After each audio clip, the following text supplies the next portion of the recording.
चलिए जानते हैं छत्तीसगढ़ की 25 बड़ी खबरों को सिर्फ 10 मिनट में। लेकिन उससे पहले वीडियो को लाइक और चैनल को सब्सक्राइब जरूर करें।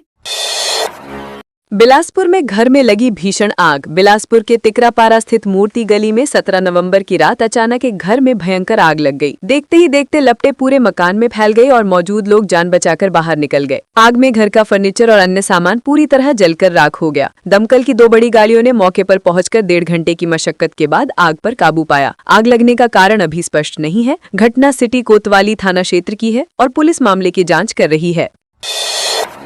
2 महिलाओं की मौत के बाद पीड़ित परिवार से मिले कांग्रेसी। दुर्ग जिला अस्पताल में नसबंदी व प्रसूति सर्जरी के दौरान 2 महिलाओं की मौत के बाद मामला गंभीर हो गया है। 17 नवंबर को कांग्रेस जांच समिति के सदस्यों ने पीड़ित परिवारों से मुलाकात कर जानकारी ली। अस्पताल प्रशासन ने इसे दवा के रिएक्शन का मामला बताया है, जबकि परिजन लापरवाही का आरोप लगा रहे हैं। सिविल सर्जन डॉक्टर आशीष मिंज ने बताया कि मामले की जाँच के लिए 3 अलग अलग समितियां गठित की गई हैं, जिनमें दवा और एनेस्थीसिया परीक्षण, विसरा रिपोर्ट, केमिकल एनालिसिस और ओटी लापरवाही की जांच शामिल है। बस्तर में सरेंडर्ड नक्सली चलाएंगे कैफे। बस्तर में पंडुम कैफे की शुरुआत की गई है, जिसका संचालन सरेंडर्ड नक्सली और नक्सल पीड़ित परिवार के सदस्य मिलकर करेंगे। इसके लिए उन्हें खाना बनाने, सर्व करने और ऑर्डर लेने की विशेष ट्रेनिंग दी गई है। शुरुआती चरण में 13 लोग कैफे को संभालेंगे। 17 नवंबर को मुख्यमंत्री विष्णुदेव साई ने जगदलपुर पुलिस लाइन परिसर में बने इस कैफे का उद्घाटन किया। इस दौरान सीएम ने खुद ऑनलाइन फूड ऑर्डर कर सरेंडर किए नक्सलियों से भोजन लिया और डिजिटल पेमेंट किया। इस पहल का उद्देश्य पुनर्वास और मुख्यधारा से जोड़ना है। दुर्ग में बढ़ते अपराध के बाद एक्शन में पुलिस। दुर्ग जिले में लगातार बढ़ते अपराधों को रोकने के लिए पुलिस ने रात्रि अभियान तेज कर दिया है। 16-17 नवंबर की रात पुलिस ने विशेष अभियान चलाकर जिले भर में विभिन्न थानों के 78 वारंटियों को गिरफ्त में लेकर जेल भेजा। पुलिस टीम ने कई क्षेत्रों में गश्त कर संदिग्धों की जांच की और पुराने मामलों में फरार चल रहे लोगों को पकड़ा। अधिकारियों का कहना है कि अपराध पर लगाम लगाने के लिए ऐसे अभियान लगातार जारी रहेंगे। पुलिस ने ये भी स्पष्ट किया कि आगे और कड़ी कार्यवाही की जाएगी ताकि अपराधियों में डर बना रहे। आरएसएस से जुड़े वकील हो सकते हैं नए एजी। छत्तीसगढ़ हाईकोर्ट के महाधिवक्ता प्रफुल्ल एन भारत ने राज्यपाल को अपना इस्तीफा सौंप दिया है, जिसके बाद नए एजी की नियुक्ति को लेकर चर्चाएं शुरू हो गई हैं। संभावित नामों में additional advocate general Yashwant Thakur, Vivek Sharma और वरिष्ठ अधिवक्ता मनोज परांजपे शामिल हैं। कानूनी जानकारों का कहना है कि इस नियुक्ति में आरएसएस की पसंद को भी महत्व दिया जा सकता है। सरकार की ओर से अभी कोई आधिकारिक घोषणा नहीं हुई है, लेकिन राजनीतिक और न्यायिक हलकों में ये चर्चा तेज है कि जल्द ही नए एजी का चयन किया जाएगा।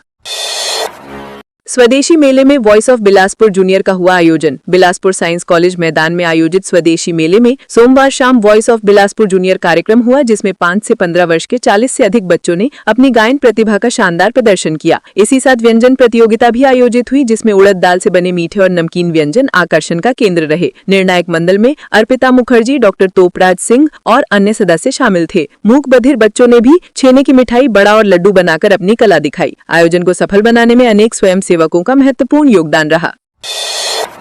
प्रभारी सचिव ने धान खरीदी केंद्रों का निरीक्षण किया। मुंगेली जिले में 15 नवंबर से समर्थन मूल्य पर धान खरीदी शुरू हो चुकी है। इसी के तहत प्रभारी सचिव चंदन कुमार ने कलेक्टर कुंदन कुमार के साथ कई धान खरीदी केंद्रों का निरीक्षण किया। उन्होंने चंदखुरी, सरगांव, सावा, पथरिया, नवागांव, चीनू, लालाकापा और दाऊपारा सहकारी समिति केंद्रों में व्यवस्थाओं का जायजा लिया। निरीक्षण के दौरान किसानों की संख्या, रकबा, बारदाना उपलब्धता, तिरपाल, प्रकाश, पानी, बैठने की सुविधा और सीसीटीवी जैसी व्यवस्थाओं की जानकारी ली। अधिकारियों ने खरीद प्रक्रिया को पारदर्शी रखने के निर्देश दिए।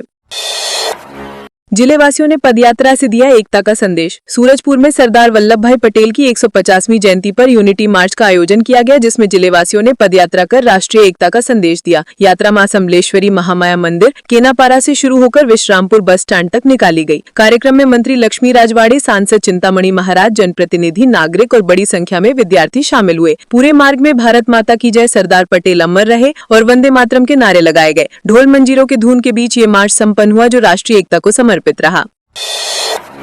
जितेश चैलेंजर्स ने अयोध्या कप ट्रॉफी पर किया कब्जा। धमतरी में आयोजित Ayodhya cup box cricket tournament का खिताब जितेश चैलेंजर्स ने अपने नाम कर लिया। रोमांचक फाइनल में टीम ने किंग राइडर्स को पछाड़कर ट्रॉफी जीती। टूर्नामेंट का उद्देश्य क्षेत्र की खेल प्रतिभाओं को बढ़ावा देना और खिलाड़ियों को मंच प्रदान करना था। सिहावा रोड स्थित मैत्री विहार कॉलोनी में आयोजित इस प्रतियोगिता का उद्घाटन कलेक्टर ने किया था, जबकि अतिरिक्त एसपी ने बल्लेबाजी कर खिलाड़ियों का उत्साह बढ़ाया। 7 दिनों तक चले इस टूर्नामेंट में 10 टीमों ने शामिल होकर बेहतर प्रदर्शन किया और खेल भावना का परिचय दिया।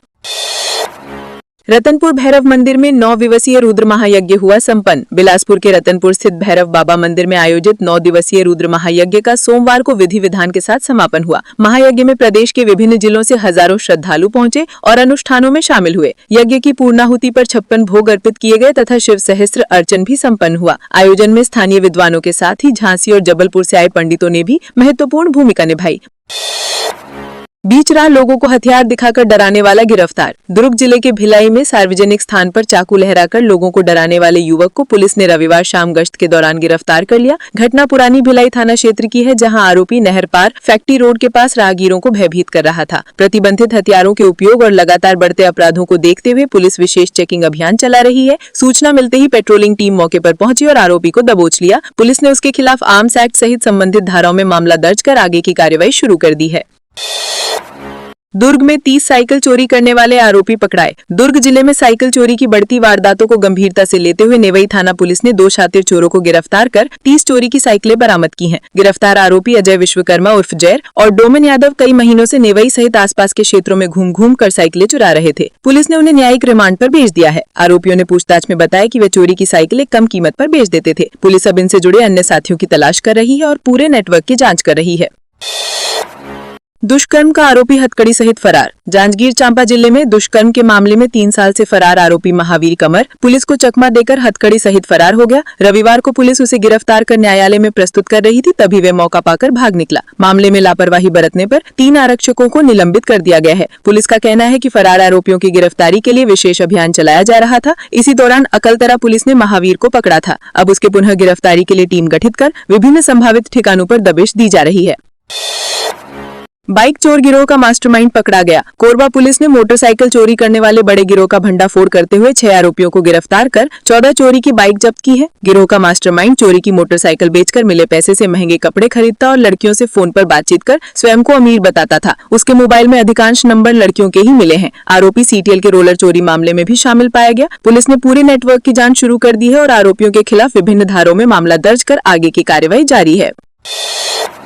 प्रसूता को झेलगी में ढोकर 3 किलोमीटर पैदल चले परिजन। सरगोजा जिले के कदनई के सुघाझरिया गांव में प्रसूता को रास्ता न होने के कारण परिजनों को झेलगी में बैठाकर 3 किलोमीटर पैदल चलकर मुख्य सड़क तक लाना पड़ा। इसके बाद एम्बुलेंस से उसे बतौली सामुदायिक स्वास्थ्य केंद्र पहुंचाया गया, जहां उसका सुरक्षित प्रसव हुआ। प्रसूता की उम्र मात्र 15 वर्ष बताई जा रही है। बस्ती तक सड़क नहीं होने से ग्रामीणों को लंबे समय से समस्याएं झेलनी पड़ रही है। घटना का वीडियो भी सामने आया है, जिसके बाद ग्रामीणों ने शासन प्रशासन से सड़क निर्माण की मांग दोहराई है।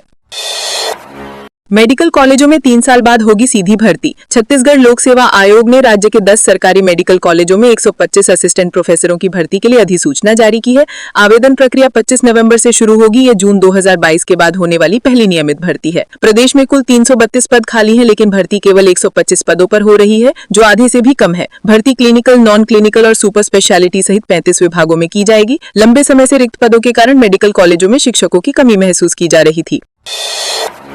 रायगढ़ के 6 उद्योगों का श्रम न्यायालय में प्रकरण दर्ज। रायगढ़ जिले में संचालित कई उद्योगों में औद्योगिक स्वास्थ्य एवं सुरक्षा नियमों के उल्लंघन पाए जाने के बाद 6 उद्योगों के खिलाफ श्रम न्यायालय में प्रकरण दर्ज किए गए हैं। इससे पहले 7 उद्योगों पर जुर्माना भी लगाया गया था। जांच में पता चला कि कई प्लांट्स में सुरक्षा मानक, मशीनरी प्रबंधन और श्रमिक सुरक्षा प्रोटोकॉल का पालन नहीं हो रहा था। एमएसपी स्टील, जिंदल प्लांट और इनसिनर्जी सहित कई इकाइयों में कारखाना अधिनियम के कई प्राविधानों का उल्लंघन पाया गया। प्रशासन ने स्पष्ट किया है कि आगे भी नियमित निरीक्षण जारी रहेगा।